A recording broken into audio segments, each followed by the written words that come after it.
"There's one thing that bothers me," Samuel Beckett wrote to the director of Waiting for Godot after its first performance in 1953. "Estragon's trousers didn't fall down properly. The actor held them up round his thighs. This is completely inappropriate." Why did Beckett care so much? Let's remember the situation.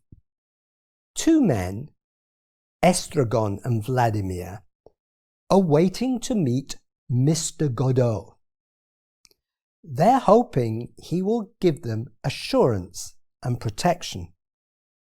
They are in open country with nowhere to sleep and only a carrot to eat. Their shoes don't fit.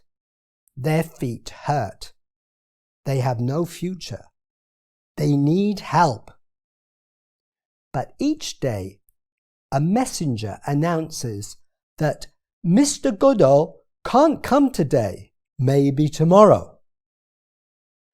To pass the time, they talk. They fill emptiness with words. But these are not words that lead anywhere. Rather than expressing reality, they hide it.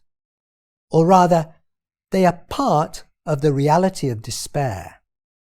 There is one long speech in the play. Two other men arrive, a master holding his slave with a rope.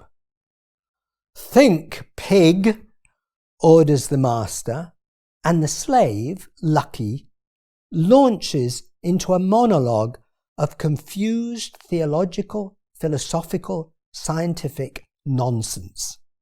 It's hilarious and tragic, with no conclusion, no meaning. "What is the meaning of your play?" one angry critic asked Beckett.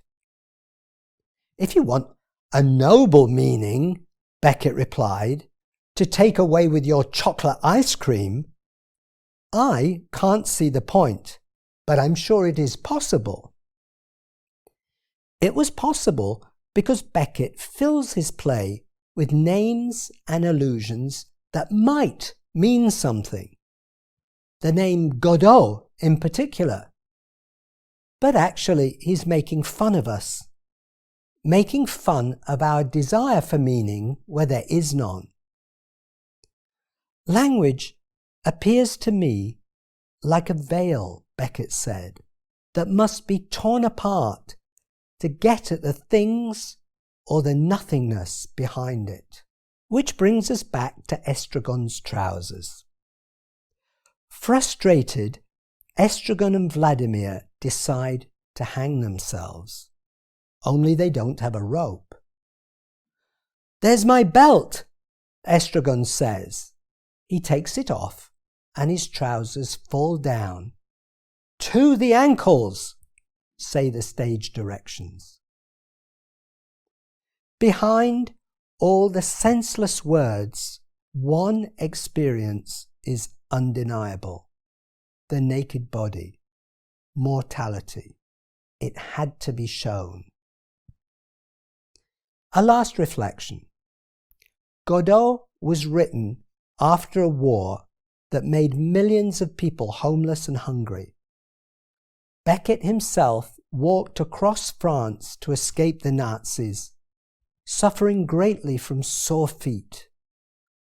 As for waiting, he had spent most of his life waiting for someone to publish his work.